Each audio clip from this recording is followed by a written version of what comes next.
14 ಲಕ್ಷ ಬಂದಿತ್ತಲ್ಲ ವೇಣೂರು, 14 ಲಕ್ಷ ಬಂದಿತ್ತು, 1490 ಬಂದಿತ್ತು. ಆ ತರ 1490 ಅಂದ್ರೆ 318 ಎಷ್ಟಾಯ್ತು? ಇನ್ನು 12 ಚಿಲ್ಲರೆ ಅಲ್ಲ, 1290 ಏನೋ ಗೊತ್ತಾಯ್ತು ಸರ್. 1290ಕ್ಕೆ 12ಕ್ಕೆ ಇಟ್ಕೊಳ್ಳಿ, 12 4 48 ಲಕ್ಷ ಕೊಡ್ಬೇಕು ಒಂದು ದಿನಕ್ಕೆ. ನಾವು ರೈತರಿಗೆ, ನಾವು ರೈತರ ಗಮನಕ್ಕೂ ನಾನು ಜನರಲ್ ಬಾಡಿ ಕರಿತೀನಿ. ಇನ್ನು ಸದ್ಯದಲ್ಲೇ ಒಂದು 15 ದಿನ 20 ದಿವಸ ಒಂದು ತಿಂಗಳೊಳಗೆ ರೈತರನ್ನು ಕರೆಸಿ ಏನ್ ಮಾಡ್ಬೇಕು ಹೇಳಿ ಅಂತ ರೈತರನ್ನು ಕೇಳ್ತೀನಿ. ಅವ್ರ ಗಮನಕ್ಕೂ ತರ್ತೀನಿ, ಸರ್ಕಾರದ ಗಮನಕ್ಕೂ ತರ್ತೀನಿ. ಜಿಲ್ಲಾ ಮಂತ್ರಿಗಳು ಸಹಕಾರಿ ಮಂತ್ರಿಗಳಾಗಿದ್ದಾರೆ ನಮ್ಮ ಪುಣ್ಯಕ್ಕೆ, ಅವ್ರ ಗಮನಕ್ಕೂ ತರ್ತೀನಿ. ಅನಿಮಲ್ ಹಸ್ಬೆಂಡ್ರಿ ಮಿನಿಸ್ಟರ್ಗೂ ಸಹ ನಾನು ಹೇಳಿದ್ದೀನಿ ಈ ತರ ಪರಿಸ್ಥಿತಿ ಇದೆ ಅಂತ. ಮುಖ್ಯಮಂತ್ರಿಗಳಿಗೂ ಲೆಟರ್ ಬರೆದಿದ್ದೀನಿ ನಾನು. ಯಾಕೆಂದ್ರೆ ನಾನು ವಸ್ತುಸ್ಥಿತಿ ಹೇಳ್ಬೇಕಾಗುತ್ತೆ ನನ್ನ ಇದನ್ನ. ಈಗ ಒಂದ್ ಕಡೆ ಗ್ರಾಹಕರು ಕಳ್ಕೋಬೇಕಾಗುತ್ತೆ, ಒಂದ್ ಕಡೆ ಉತ್ಪಾದಕರು. ನಾನು ಹಿಂದೆ 10 ವರ್ಷ 12 ವರ್ಷ ನಾನು ಅಧ್ಯಕ್ಷನಾಗಿ ಕೆಲಸ ಮಾಡಿದ್ದೀನಿ. ನಾನು ಬೆಂಗಳೂರು ಮೆಗಾ ಡೈರಿ ಮಾಡ್ಕೊಂಡು ಅವೆಲ್ಲ ಬಿಡಿ, ಅದೆಲ್ಲ ಇವತ್ತು ಕ್ಯಾಟಲ್ ಫ್ಲಾಟ್ ನಾನಿದ್ದಾಗ ಖಾಸಗಿಯರು ತಲೆ ಹಾಕಂಗಿಲ್ದಂಗೆ ಮಾಡಿಟ್ಟಿದ್ದೆ. ಎಲ್ಲ ಖಾಸಗಿ ಪಶು ಕಾರ್ಖಾನೆಗಳನ್ನ ಎಂಟೈರ್ ಬಾಗಿಲು ಮುಚ್ಚಿದ್ದೆ. ಇವತ್ತು KMF ನಲ್ಲಿ ಖಾಸಗಿ ಕಾರ್ಖಾನೆ ಎಲ್ಲ ಪ್ರೈವೇಟೈಸೇಷನ್ ಆಗ್ತಾ ಇದೆ. ದಯಮಾಡಿ ಅದನ್ನ ಹಾಳು ಮಾಡಬೇಡಿ ಅಂತ ಅಷ್ಟೇ ಮನವಿ ಮಾಡ್ತೀನಿ ಅಷ್ಟೇ. ನಾನಿನ್ನೇನು ಹೆಚ್ಚಿಗೆ ಹೇಳಕ್ ಹೋಗಲ್ಲ. ನಷ್ಟ ಬರುತ್ತೆ ತಿಂಗಳಿಗೆ, ಒಂದು ತಿಂಗಳಿಗೆ 9 ಕೋಟಿ ರೂಪಾಯಿ ನಷ್ಟ ಬಂದ್ರೆ ಅದು 2.5 ಸೇರಿಸಿ ಎಷ್ಟಾಗುತ್ತೋ ಗೊತ್ತಿಲ್ಲ. ಇನ್ನು 2.5 ಜಾಸ್ತಿ ಬಂದ್ರೆ ಏನು ಉದಯ್. ಈ ಪರಿಸ್ಥಿತಿನಲ್ಲಿ ನಾವು ಯಾಕೆಂದ್ರೆ ಒಂದ್ ಕಡೆ ರಾಜ್ಯದ ನಮ್ಮ ಮುಖ್ಯಮಂತ್ರಿಗಳು ಹೇಳಿದ ಮೇಲೆ ಅವ್ರ ಮಾತಿಗೆ ನಾವು ಗೌರವ ಕೊಡಬೇಕಾಗುತ್ತೆ. ಅದರಿಂದ ನಾವು 1ನೇ ತಾರೀಕಿಂದ 4 ರೂಪಾಯಿನ ರೈಟ್ ಜಾಸ್ತಿ ಮಾಡಿ ನಮ್ಮ ಲಾಭ ದುಡ್ಡು ಐತೆ. ಈಗ ಲಾಭದ್ದು 500 ಕೋಟಿ 6 ಕೋಟಿ ಬರುತ್ತೆ ಲಾಭದ್ದು. 6 ಕೋಟಿ ದುಡ್ಡು ಬರೋವರೆಗೆ ಎಷ್ಟು ಬರುತ್ತೆ ಅಷ್ಟರವರೆಗೆ ಮಾಡ್ತೀವಿ.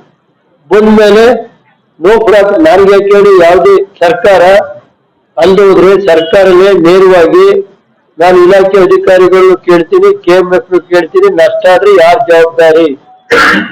ಆ ಜವಾಬ್ದಾರಿನ KMF ಹೊರುತ್ತೋ ಸರ್ಕಾರ ಹೊರುತ್ತೋ ಅದು ಯಾರು ಜವಾಬ್ದಾರಿ?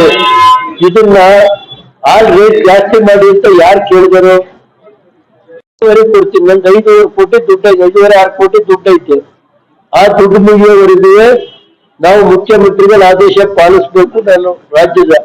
ಅದನ್ನ ಇವತ್ತು ವಸ್ತುಸ್ಥಿತಿ ಏನೈತೆ ಬೋರ್ಡ್ ನಲ್ಲಿ ತೀರ್ಮಾನ ಮಾಡಿ ನಾವು ಈಗ ಇಷ್ಟೊತ್ತು ಅದೆಲ್ಲ ಟಿಪ್ಪಣಿ ಎಲ್ಲ ಕೊಟ್ಟಿದ್ರು, ತೀರ್ಮಾನ ಮಾಡಿ ಸರ್ಕಾರಕ್ಕೂ ಬರೀತಾ ಇದ್ದೀನಿ ಪತ್ರ.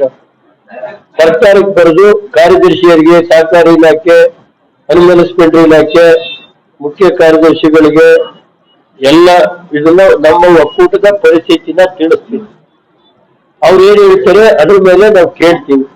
ಇಲ್ಲ ಒಂದು ತಿಂಗಳಿಗೆ 9 ಕೋಟಿ ಲಾಸ್ ಮಾಡ್ಕೊಂಡು ಮಾಡಿ ಅಂದ್ರೆ ಎಷ್ಟು ದಿನ ಮಾಡ್ಬೋದು? ಇದೇ ರೀತಿ 10 ತಿಂಗಳು ಮಾಡಿದ್ರೆ 90 ಕೋಟಿ ಲಾಸ್ ಆಗುತ್ತೆ. 12 ತಿಂಗಳು ಮಾಡಿದ್ರೆ 105 ಕೋಟಿ ಲಾಸ್ ಆಗುತ್ತೆ. ಇದನ್ನ ಅವತ್ತು ಮುಖ್ಯಮಂತ್ರಿಗಳು ಸಭೆಯಲ್ಲಿ ನಾನು ಹೇಳಿದ್ದೆ, ನಮ್ಮ MD ಅವರು ತಿಳಿಸಿದ್ರು.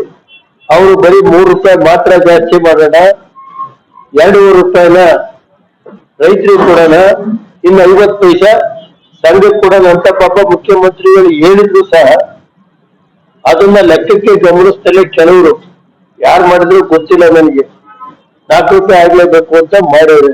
ನಾವೇನು ಮಾಡಕ್ಕಲ್ಲ. ನಮ್ಮ ಪರಿಸ್ಥಿತಿನ ನಾನು ಜಿಲ್ಲಾ ಮಂತ್ರಿಗಳ ಹತ್ರನು ನಾನು ರಿಕ್ವೆಸ್ಟ್ ಮಾಡ್ತೀನಿ, ರಾಜಣ್ಣ ಸಾಹೇಬ್ ಹತ್ರನು ಈ ತರ ಇದೆ, ಏನ್ ಮಾಡೋಣ ರಾಜಣ್ಣ ಅಂತೇಳಿ ಅವ್ರನ್ನೂ ಕೇಳ್ತೀನಿ.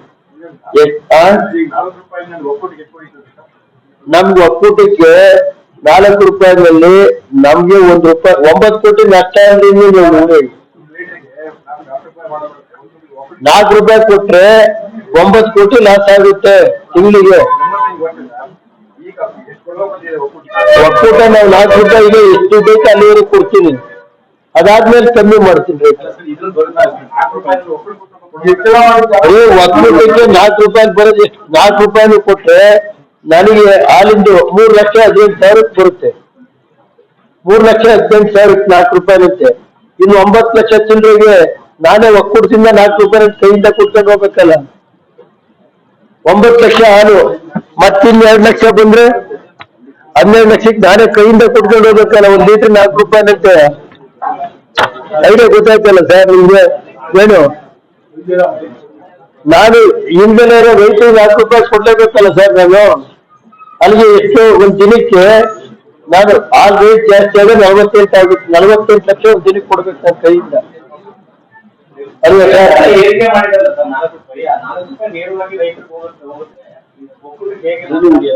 ಏನು ಉಳಿಯಲ್ಲ ನಮ್ಗೆ. ತಿಂಗಳಿಗೆ ಇನ್ನು 2.5 ಲಕ್ಷ ಜಾಸ್ತಿ ಬಂದ್ರೆ ಸುಖಿದೆ. ಉಳಿಕೆ 9 ಲಕ್ಷಕ್ಕೆ ಈಗ 9 ಇಂಟು 4 ಬಂದ್ರೆ ಎಷ್ಟಾಯ್ತು? 36 ಲಕ್ಷ ಈಗ ಲಾಸ್ ಆಗುತ್ತೆ. ಒಂದು ದಿನಕ್ಕೆ 36 ಲಕ್ಷ ಲಾಸ್ ಆಗುತ್ತೆ ನಮ್ಮ ಹತ್ರ ಉಳಿಕೆ ಆಗಿತ್ತು. ಆಮೇಲೆ ಈಗ ನಾವು ಕನ್ವರ್ಷನ್ ಕಳಿಸ್ಬೇಕು. ಕನ್ವರ್ಷನ್ ಕಳಿಸೋದ್ರಿಂದ ಲಾಸ್ ಆಗುತ್ತೆ. ಟ್ರಾನ್ಸ್ಪೋರ್ಟೇಶನ್ ಕಾಸ್ಟ್ ಎಷ್ಟಾಗುತ್ತೆ ಲೀಟರ್ಗೆ? ಅಲ್ಲ ಇದು ಕನ್ವರ್ಷನ್ ಎಲ್ಲ ಈಗ 22 ರೂಪಾಯಿ ಆಗ್ತದೆ ಕನ್ವರ್ಷನ್ ಕಳಿಸಿ. ಅದೆಲ್ಲ ವಸ್ತುಸ್ಥಿತಿ ಏನಿದೆ ಅಷ್ಟನ್ನು ನಾನು ಸರ್ಕಾರದ ಗಮನಕ್ಕೆ ತರ್ತೀನಿ. ಈಗಿನ ಪರಿಸ್ಥಿತಿಯಲ್ಲಿ ಒಂದು ದಿನಕ್ಕೆ 36 ಲಕ್ಷ ನಷ್ಟ ಆಗುತ್ತೆ.